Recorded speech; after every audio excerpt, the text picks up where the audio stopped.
Hey, welcome back to the Disney Plus Everyday Challenge, and today we have something special. This is Shark Week Marathon. I know not Shark Week, but Shark Fest 2024. I know these all came out months ago, but I kind of put a moratorium last year on all shark content.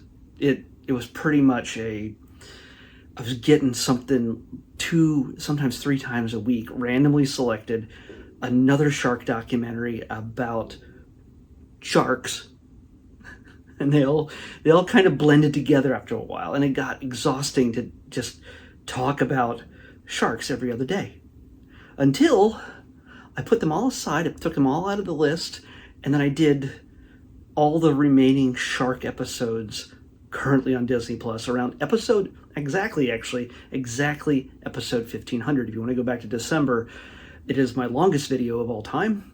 It's over an hour long, and it's me going through 36 different episodes of shark content. I just wanted to get it taken care of, and I figured the 1500th episode would be a really good one to do it on. This one, I felt like doing it because it was there, and I had 7 new ones for Shark Fest 2024 on Disney Plus or National Geographic or whatever. These are all from National Geographic. I'm pretty sure they are. So we're going to go through 7 of them, and I'm only watching a little bit from each one of the episodes, kind of get the gist, the understanding. I'm not watching all of each of these episodes and cramming them into one. I've watched about 10 minutes of Attack of the Red Sea Sharks. Yeah.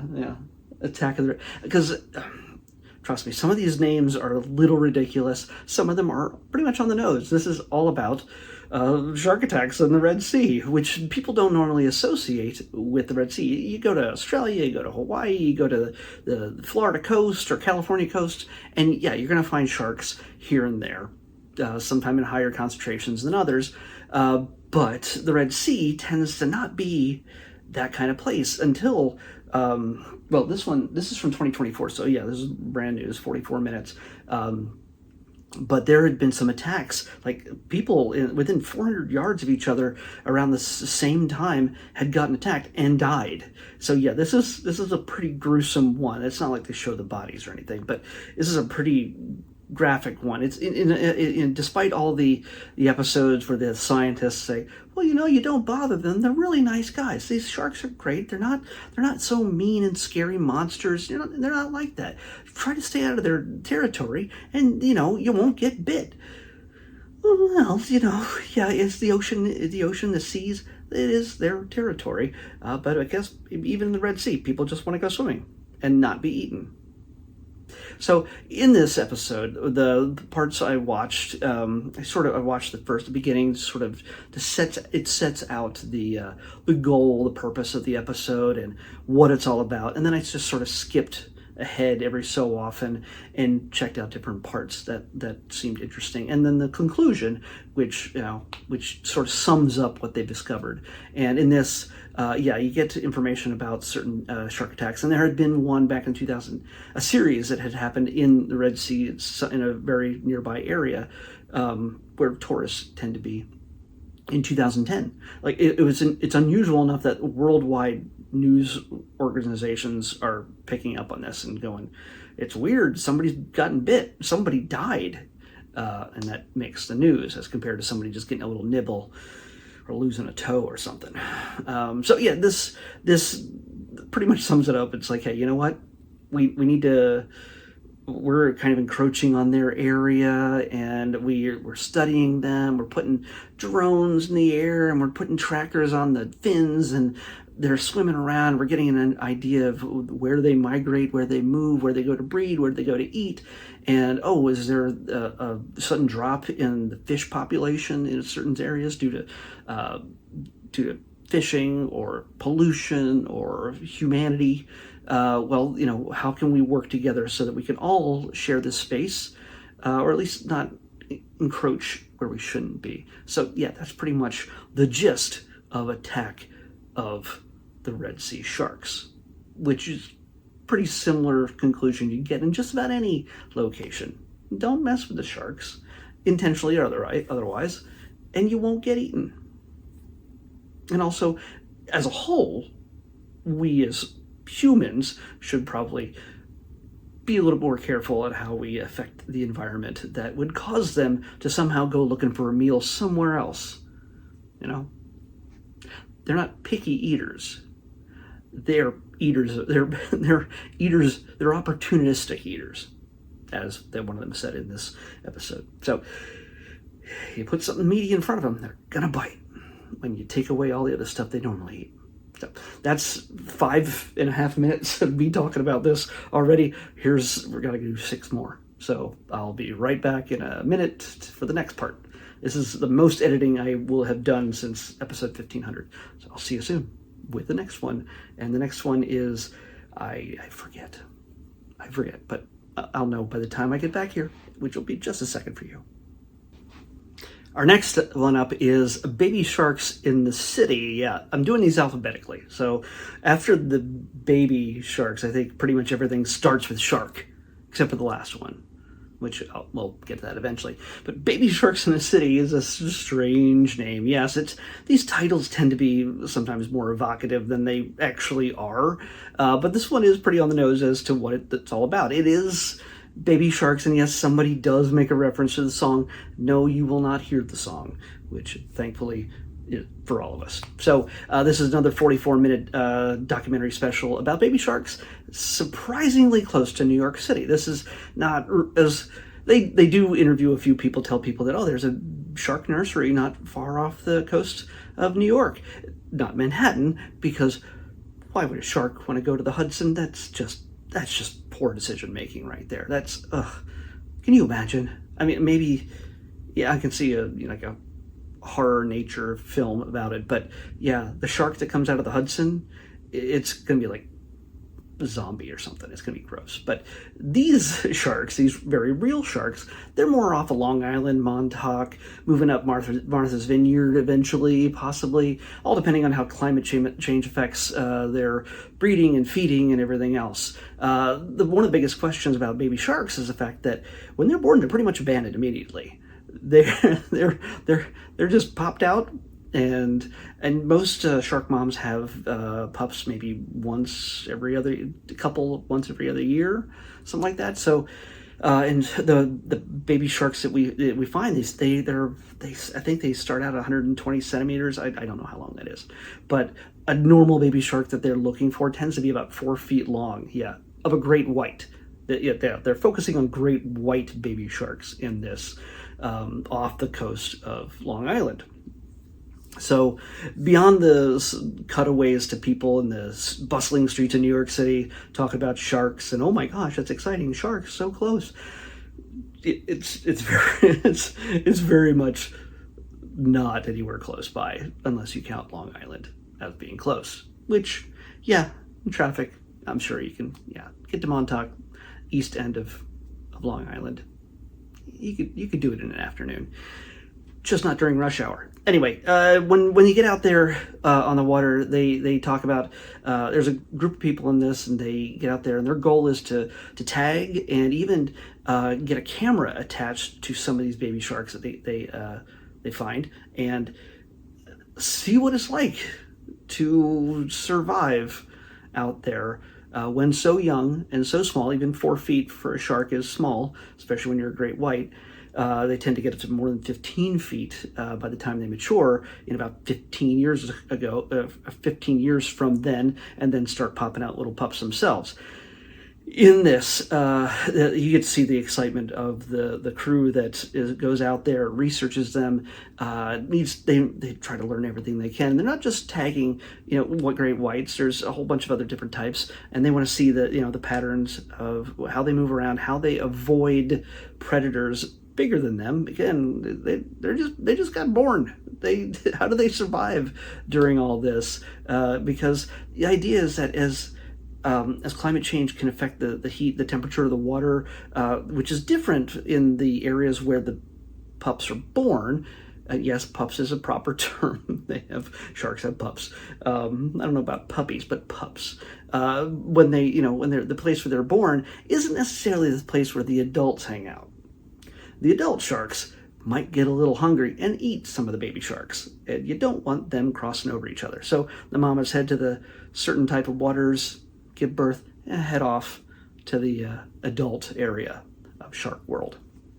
And this area off of Montauk, off of Long Island, tends, from what they understand, is probably the biggest, or at least the most well-known shark nursery in the North Atlantic.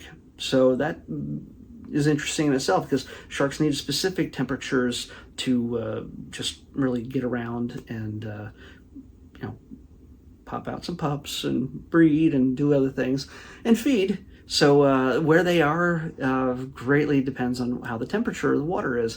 And as climate change has an effect on each of these things, it can really mess things up. But one of the fun things about this is seeing the enthusiasm of the people that are literally fishing for sharks and doing all the work they need to, just taking fecal samples so they know what they're eating. Yeah, you could see a little bit of that as this shark sort of just floats there on its side, mostly still, and they take all their samples, measure the fins, and do all these other things to get an idea of what it's like, how big they can tend to be, and they're hoping at some point they're gonna be able to meet this shark again as she gets older.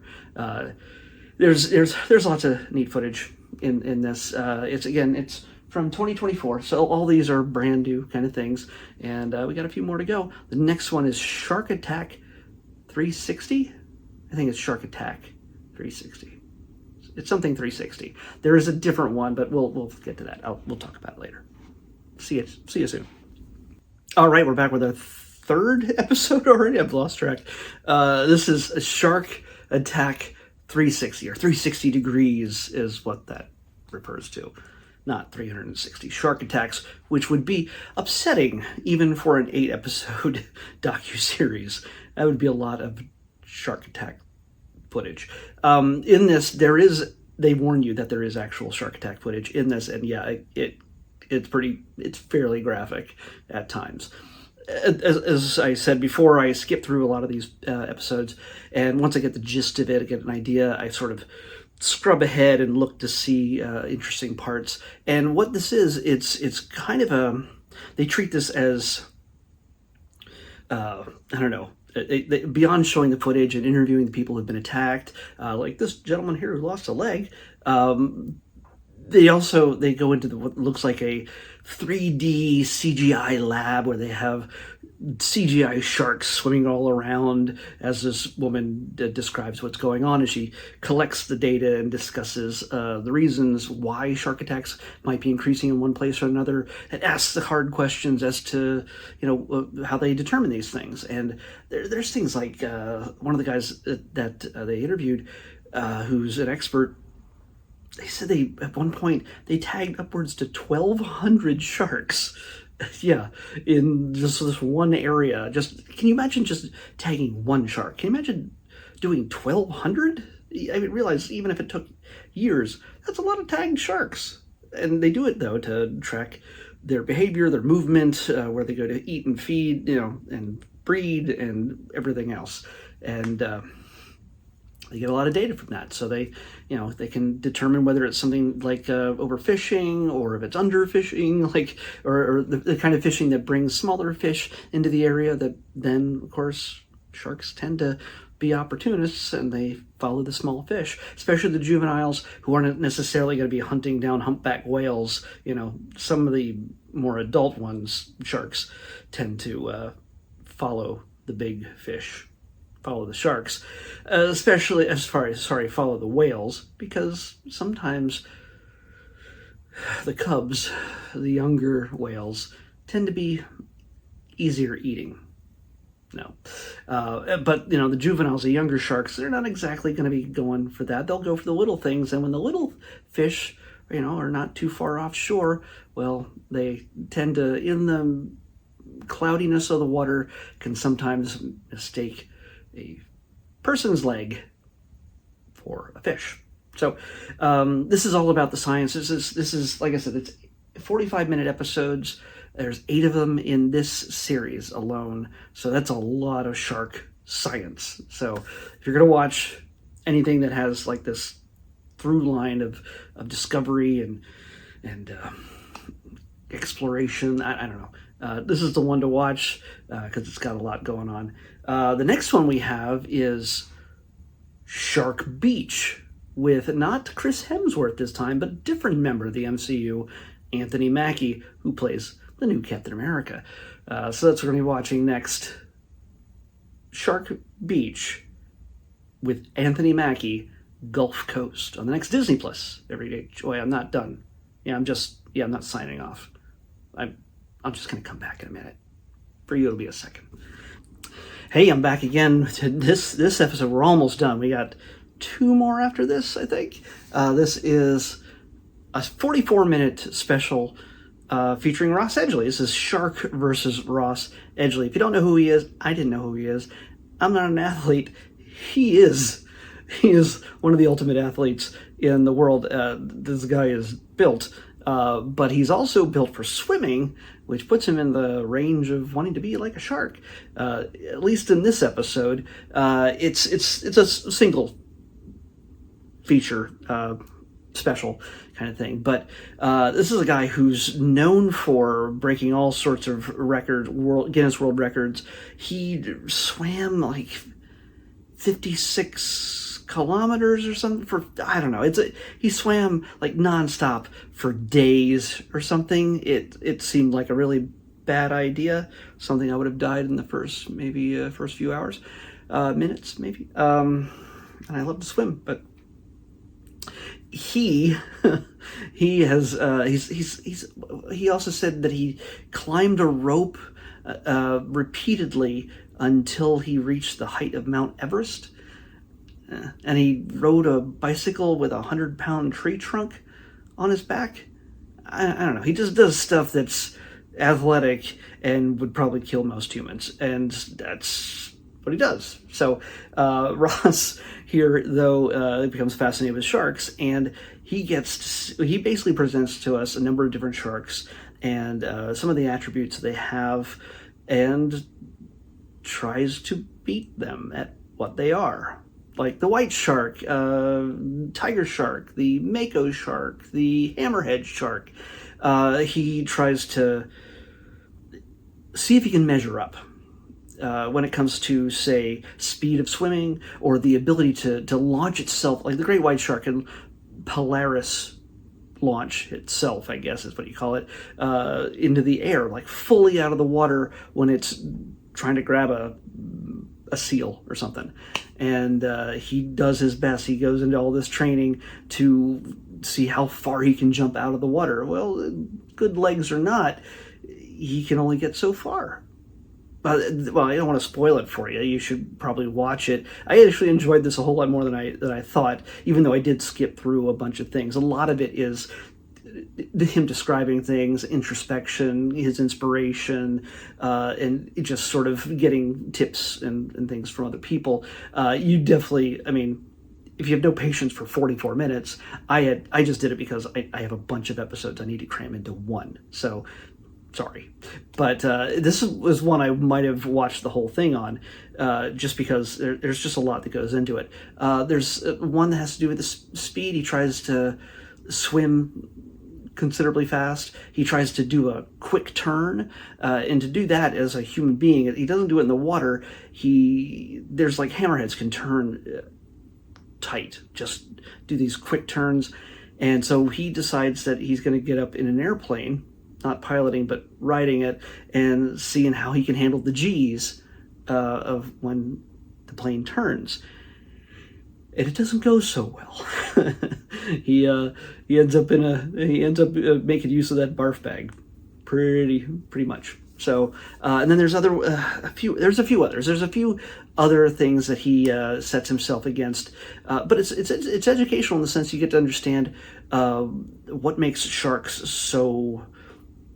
What makes each of them so different from each other, but also what they have in common that allows them to be the predators, the apex predators they are in the sea, and be able to take down anything. One of the more interesting things he did was also compare his ability to chow down as the sharks often do, can take humongous bites. Tiger sharks can take humongous bites of the garbage dump of the sea, basically, and then they can take huge bites out of whales and just consume and consume and consume.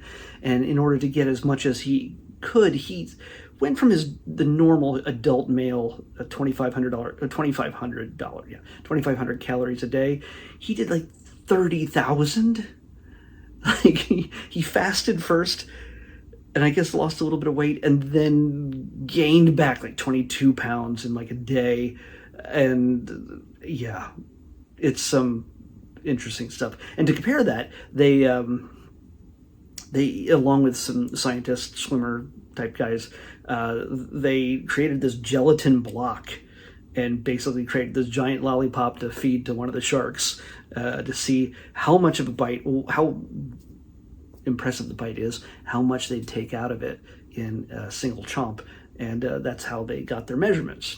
So whether that's a solid scientific thing or not, I have no idea. But if nothing else, it's entertaining. You get to see that he's enthusiastic. He's smiling there. It's not taking it too seriously, but he looks like he's having a good time. And this is what the guy does for a living, basically pushing himself to some crazy limits. Yeah. So that's all I got to say about that one. The next one we have up next is Sharks Gone Viral, which I imagine this man has done many times. So yeah, this seems like the kind of title that would be made just to draw in younger viewers, because I don't know, old people like me. Viral? What is that? I don't know. Let's make this video go viral. Sharks Gone Viral is what we're watching next. I'll see you back here in a second. Bye.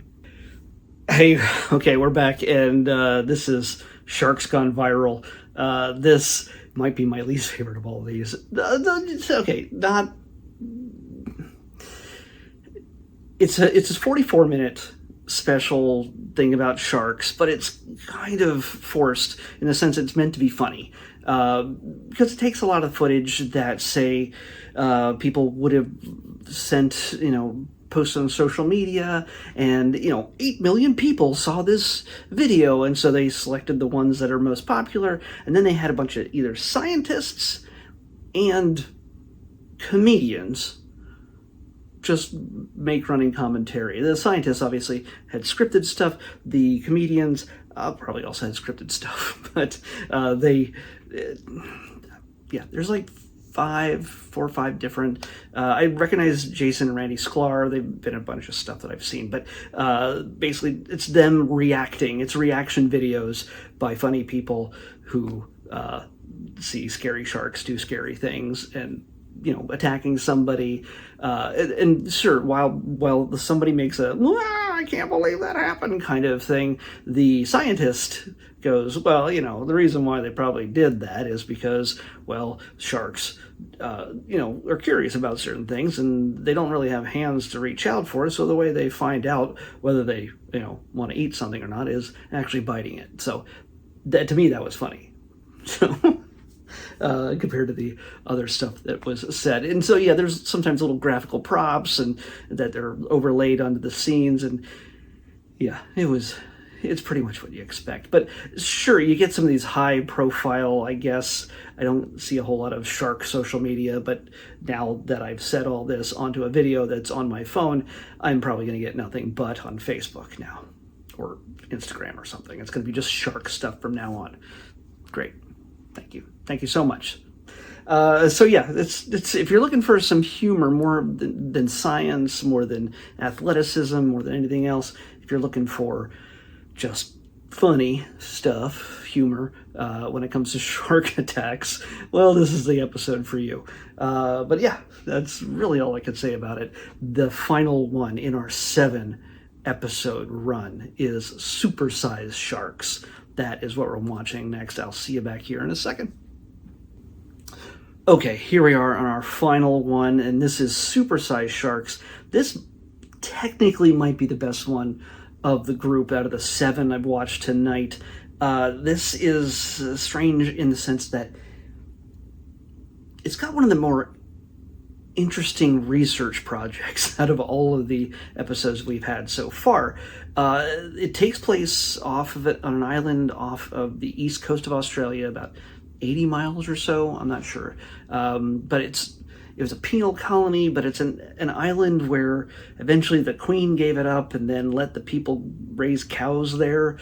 And I know this seems to have nothing to do with sharks, but what they're researching are tiger sharks, really massive tiger sharks, like 13 feet long and just super round and chunky type of sharks. They're big. They're just tanks.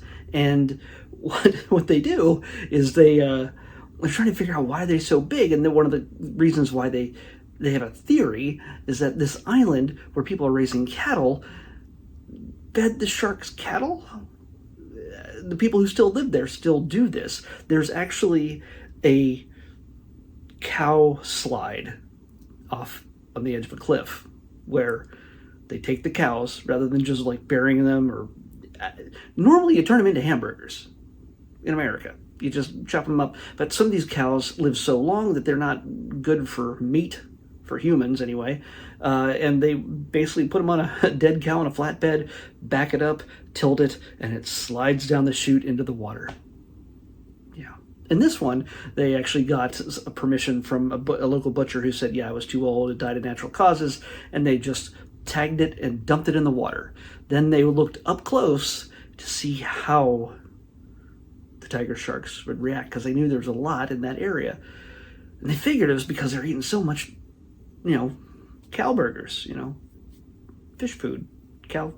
Yeah, there's nothing, I don't think I was prepared to see a floating cow with its tongue hanging out on the surface of the water, and just the cameras underwater showing the sharks slowly moving in, checking it out, going, and eventually they just, 2 or 3 of them just start tearing it apart.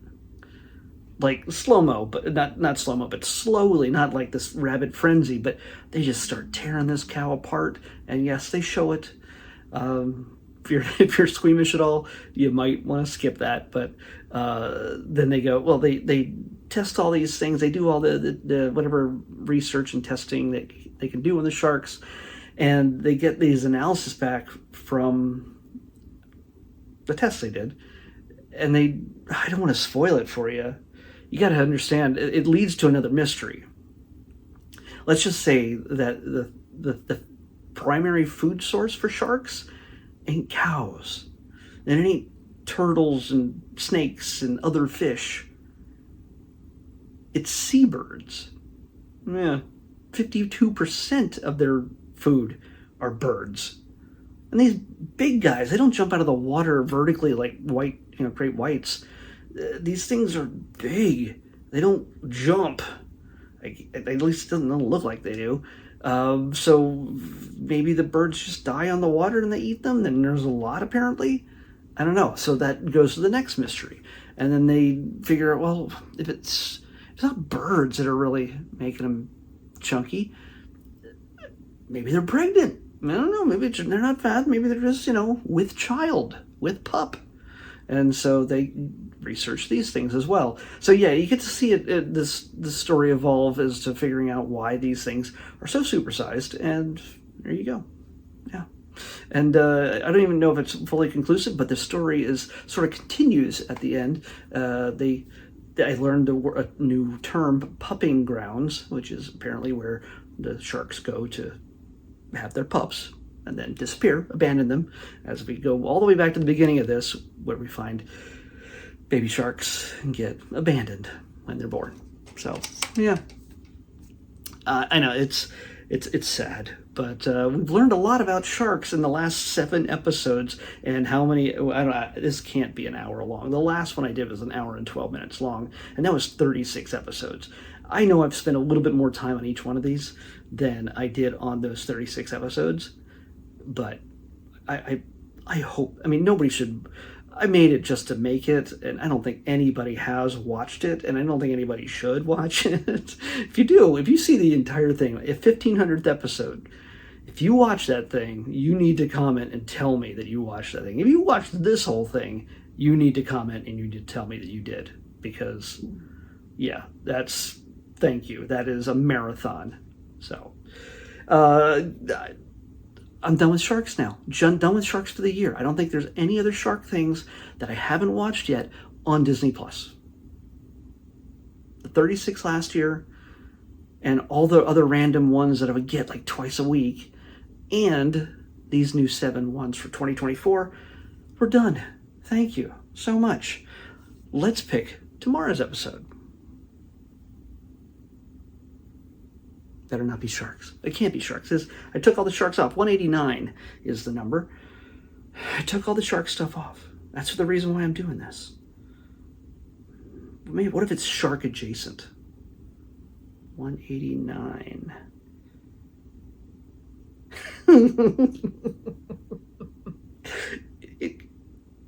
Oh God, there could be a shark that shows up in this.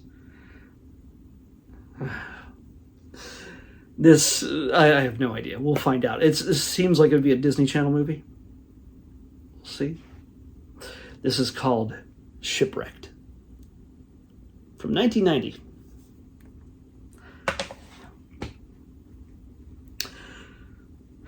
Shipwrecked from 1990 is what we're watching next on the Disney Plus Everyday Challenge. Please, no more sharks. I'll see you back here tomorrow with that.